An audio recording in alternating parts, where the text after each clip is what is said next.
حضور علیہ السلام نے اپنی یہ جو چھوٹی انگلی ہے اس کے اوپر انگوٹھا یوں رکھ کے کہا کہ بھائی یہ جو انگلی کا جو سرا ہے اللہ نے اپنے نور کا صرف اتنا سا حصہ جو ہے وہ اس پہاڑ پہ ظاہر فرمایا، اور اس پہاڑ جو ہے وہ ریزہ ریزہ ہو گیا، پاش پاش۔ موسیٰ علیہ السلام نے اللہ کی آواز سنی تو ان کے دل میں یہ شوق پیدا ہوا کہ میں اپنے جس محبوب کی آواز کو سن رہا ہوں میں اس کو دیکھوں بھی صحیح، اس لیے اپنی اس خواہش کا اظہار بھی کیا اور اللہ رب العزت سے یہ فرمائش کی کہ اللہ مجھے اپنا آپ دکھائیے تاکہ میں آپ کو دیکھوں۔ اس دنیا کی آنکھ میں یہ صلاحیت نہیں ہے کہ وہ اللہ کو دیکھ سکے، البتہ اگلے جہان میں جنت میں اللہ رب العزت جنتیوں کو اپنا دیدار کروائیں گے، یہ بات بہت ساری احادیث سے ثابت ہے۔ تو حضرت موسیٰ علیہ السلام کو اللہ رب العزت نے کوہ طور پہ بلایا تورات عطا کرنے کے لیے، لیکن اس سے پہلے ان کو حکم دیا گیا کہ آپ کوہ طور پہ اعتکاف کریں۔ پہلے 30 دن کا حکم دیا گیا، بعد میں 10 دن بڑھا کر 40 دن کر دیے گئے، اور مقصد یہ تھا کہ تاکہ ان کی روح اور ان کا دل اس قابل ہو جائے کہ وہ اللہ سے ہم کلام ہو سکے۔ اور جب وہ 40 دن پورے ہوئے تو اللہ رب العزت نے ان کو تورات عطا کی اور اللہ رب العزت ان سے ہم کلام ہوئے، وَكَلَّمَهُ رَبُّهُ، اللہ نے ان سے کلام کیا، اور یہ اللہ رب العزت کا موسیٰ علیہ السلام سے براہ راست کلام تھا، یعنی فرشتے کے واسطے سے نہیں تھا۔ پہلی دفعہ جب اللہ رب العزت نے ان کو نبوت عطا کی تھی مدین سے واپسی پر، وہاں پہ بھی اور یہاں پہ بھی تورات عطا کرنے کے وقت بھی اللہ رب العزت کا کلام موسیٰ علیہ السلام سے یہ بلا واسطہ تھا، یعنی جبرائیل علیہ السلام کے واسطے سے نہیں تھا۔ جب موسیٰ علیہ السلام نے اللہ کی آواز سنی تو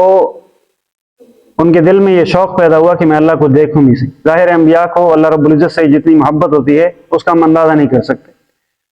تو جب موسیٰ علیہ السلام نے اللہ کی آواز سنی تو ان کے دل میں یہ شوق پیدا ہوا کہ میں اپنے جس محبوب کی آواز کو سن رہا ہوں میں اس کو دیکھوں بھی صحیح، اس لیے اپنی اس خواہش کا اظہار بھی کیا اور اللہ رب العزت سے یہ دعا کی، یا یوں کہیں کہ یہ فرمائش کی کہ رب ارنی انظر الیک، کہ اللہ مجھے اپنا آپ دکھائیے تاکہ میں آپ کو دیکھوں۔ تو اللہ رب العزت نے کہا قال لن ترانی، کہ آپ مجھے ہرگز نہیں دیکھ سکتے۔ اچھا، یہ جملہ بڑا غور طلب ہے۔ اللہ نے یہ فرمایا آپ مجھے نہیں دیکھ سکتے،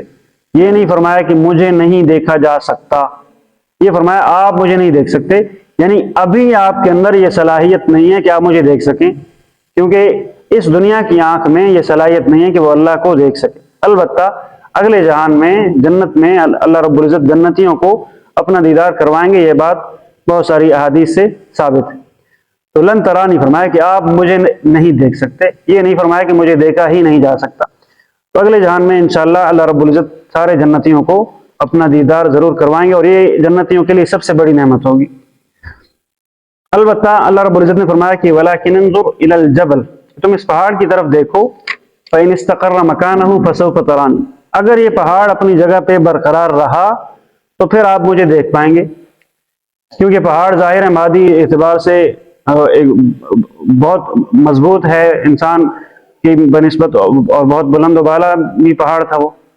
اور اس کے مقابلے میں مادی لحاظ سے انسان ظاہر ہے کمزور ہے، باطنی لحاظ سے تو ظاہر ہے انسان کو اللہ رب العزت نے جن چیزوں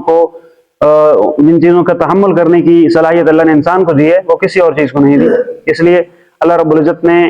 شریعت کا مکلف جو ہے وہ اتنی بڑی کائنات میں صرف جن و انس کو ہی بنایا ہے، لیکن یہ کہ مادی لحاظ سے اور جسمانی لحاظ سے ظاہر ہے پہاڑ کہیں زیادہ مضبوط ہے انسان سے،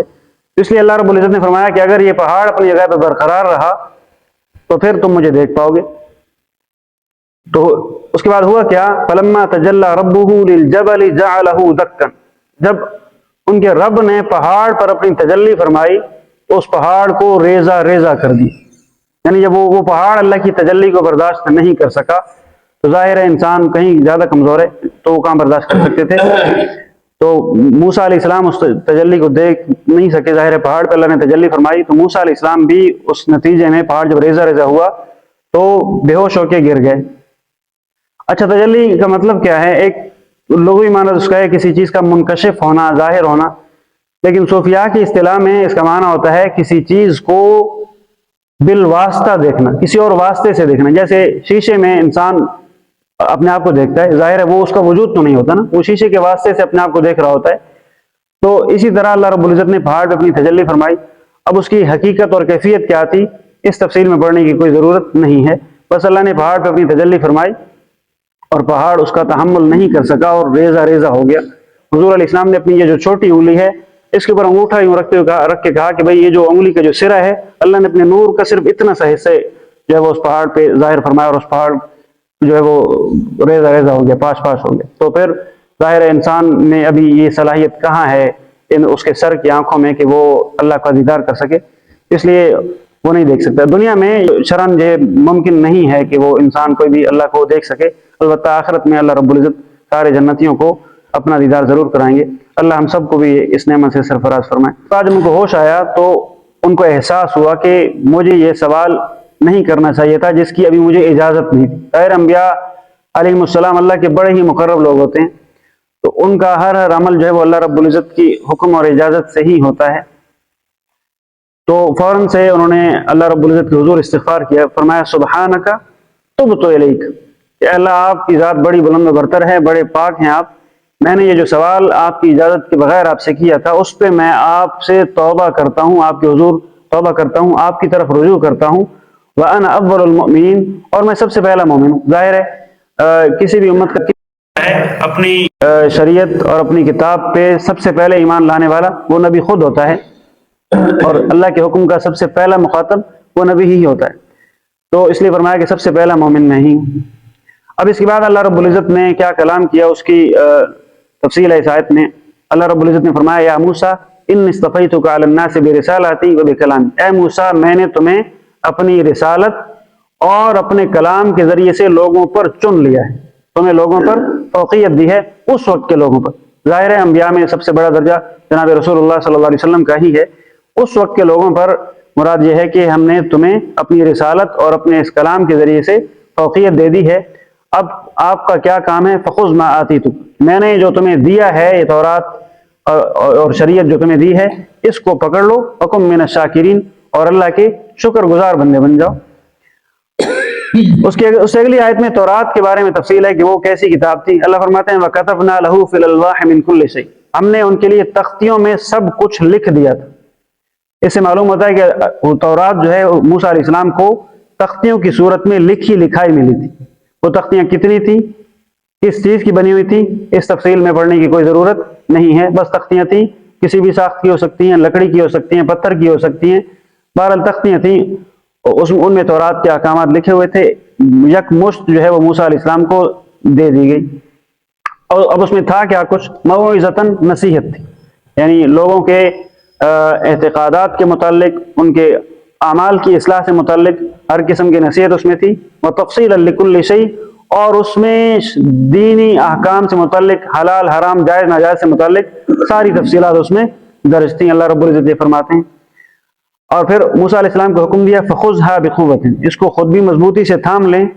اور وأمر قومک یأخذوا بأحسنھا، اور اپنی قوم کو بھی یہ حکم دیں کہ وہ اس کے بہترین احکام پر عمل کریں، یعنی صرف خود آپ کا اس پہ ایمان لے آنا، اس پہ عمل کر لینا کافی نہیں ہے، بلکہ اپنی قوم کو بھی یہ نصیحت کریں کہ وہ بھی اس کتاب کے بہترین احکام پر عمل کریں۔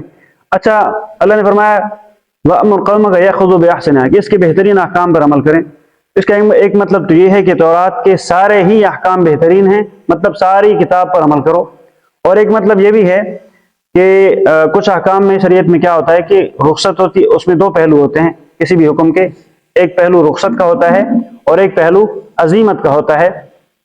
جیسے مثال کے طور پہ مسافر کے لیے روزہ چھوڑنے کی اجازت ہے، یہ رخصت ہے، لیکن اس میں عزیمت کیا ہے کہ وہ روزہ رکھ لے، اگر اس کو زیادہ مشقت نہیں ہے تو وہ روزہ رکھ لے، یہ عزیمت ہے۔ تو اللہ نے فرمایا کہ اس قسم کے جو احکام ہوں کہ جہاں ایک طرف رخصت ہو، جہاں ایک طرف عزیمت ہو، تو وہاں پہ وہ کیا کریں؟ عزیمت پہ عمل کریں، بہترین جو پہلو ہے کسی حکم کا اس پہ عمل کریں۔ اور پھر اللہ نے فرمایا سأریکم دار الفاسقین، میں تمہیں عنقریب گمراہ نافرمانوں کا گھر دکھاؤں گا۔ اس کے بھی مفسرین نے دو مطلب بیان کیے ہیں۔ ایک مطلب تو یہ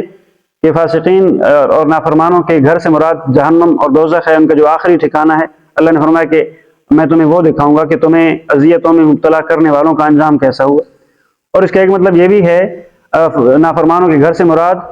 شام اور فلسطین کا علاقہ ہے، کیونکہ وہاں پہ اس وقت قوم عمالقہ قابض تھی، ان کا تسلط تھا، اور وہ ظاہر ہے اللہ کے نافرمان لوگ تھے۔ تو اللہ نے فرمایا کہ عنقریب وہ علاقہ بنی اسرائیل کو عطا کیا جائے گا، اور ان نافرمانوں کا ٹھکانہ تمہیں اس صورت میں دکھایا جائے گا۔ اس کے بعد کی آیتوں میں اللہ رب العزت نے جو شریعت کے احکام سے تکبر کا مظاہرہ کرتے ہوئے منہ موڑتے ہیں ان کی حالت کو بیان کیا، اور ان کی دنیا میں جو ان کی سزا ہے اس کو بیان کیا۔ چنانچہ اللہ فرماتے ہیں سأصرف عن آیاتی الذین یتکبرون فی الارض بغیر الحق، کہ جو دنیا میں ناحق تکبر کرتے ہیں میں اپنی آیتوں سے ان کا منہ پھیر دوں گا، یعنی ان سے ان آیتوں پہ عمل کرنے کی صلاحیت کو چھین لوں گا، ان آیتوں کو سمجھنے بوجھنے کی جو صلاحیت ہے یہ چھین لوں گا۔ یہ یعنی پہلے وہ تکبر کا مظاہرہ کریں گے اور اس پہ ڈٹ جائیں گے، پھر ان کو سزا یہ ملے گی کہ ان سے قبول حق کی صلاحیت کو ہی چھین لیا جائے گا۔ اور وجہ کیا ہے؟ اللہ فرماتے ہیں وَإِن يَرَوْا كُلَّ آيَةٍ لَا يُؤْمِنُوا بِهَا، ان کو جتنی بھی نشانیاں دکھا دی جائیں وہ ایمان نہیں لاتے، وہ ایمان لاتے ہی نہیں ہیں۔ اور وَإِن يَرَوْا سَبِيلَ الرُّشْدِ لَا يَتَّخِذُوا سَبِيلًا، اور انہیں کوئی ہدایت کا رستہ دکھایا جاتا ہے، انہیں کوئی سیدھا رستہ بتایا جاتا ہے تو اس کو اپنا طریقہ نہیں بناتے، اس کو اپنا رستہ نہیں بناتے۔ اور اس کے برعکس وَإِن يَرَوْا سَبِيلَ الْغَيِّ يَتَّخِذُوا سَبِيلًا، اگر انہیں کوئی گمراہی کا رستہ دکھایا جائے، کہیں کوئی اپنی من پسند چیز نظر آئے، رسم و رواج اپنا ان کو نظر آئے، فحاشی اور یعنی بے حیائی کے کام ان کو کہیں نظر آئیں تو ان کو اپنا طریقہ بنا لیتے ہیں، ان کو اپنا لیتے ہیں، لیکن ہدایت کا رستہ وہ نہیں اپناتے۔ اس کے نتیجے میں اللہ رب العزت جو ہے وہ ان سے حق کو قبول کرنے کی صلاحیت چھین لیں گے، کیونکہ ذالک بانہم کذبوا بآیاتنا وکانوا عنہا غافلین، یہ سزا ان کو اس لیے ملے گی ہماری آیتوں کو جھٹلاتے تھے اور ہماری آیتوں سے وہ بالکل غافل تھے۔ اس کے بعد کی آیت میں آخرت میں ان کا کیا انجام ہوگا؟ اللہ فرماتے ہیں والذین کذبوا بآیاتنا ولقاء الآخرہ، کہ جن لوگوں نے ہماری آیات کو اور آخرت میں ہماری ملاقات کو جھٹلایا، حبطت اعمالہم، ان کے سارے اعمال ضائع ہو جائیں گے۔ یعنی آخرت انہوں نے دنیا میں اگر کوئی اچھے کام کیے بھی ہوں گے تو آخرت میں ان کی کوئی حیثیت نہیں ہوگی، اور آخرت میں ان کی کوئی حیثیت نہیں ہوگی، کیونکہ آخرت میں ایمان کے بغیر جو ہے وہ کسی عمل کی کوئی حیثیت باقی نہیں رہتی۔ یعنی اگر انہوں نے کوئی اچھا کام کیا بھی تو ان کو دنیا میں ہی اس کا صلہ کسی بھی صورت میں، خوشحالی کی صورت میں، ترقی کی صورت میں یا حکومت اور اقتدار کی صورت میں ان کو دے دیا جائے گا، لیکن آخرت میں ان کے لیے کچھ بھی نہیں ہوگا، ان کے سارے اعمال ضائع ہوں گے۔ اور یہ ان پہ کوئی ظلم نہیں ہوگا، بلکہ هل یجزون الا ما كانوا يعملون، یہ بدلہ ان کے اعمال کا ہی ہے، جس قسم کے انہوں نے اعمال کیے آخرت میں ان کو وہی سزا، وہی ان کا بدلہ ملے گا۔ ترجمہ دیکھیے۔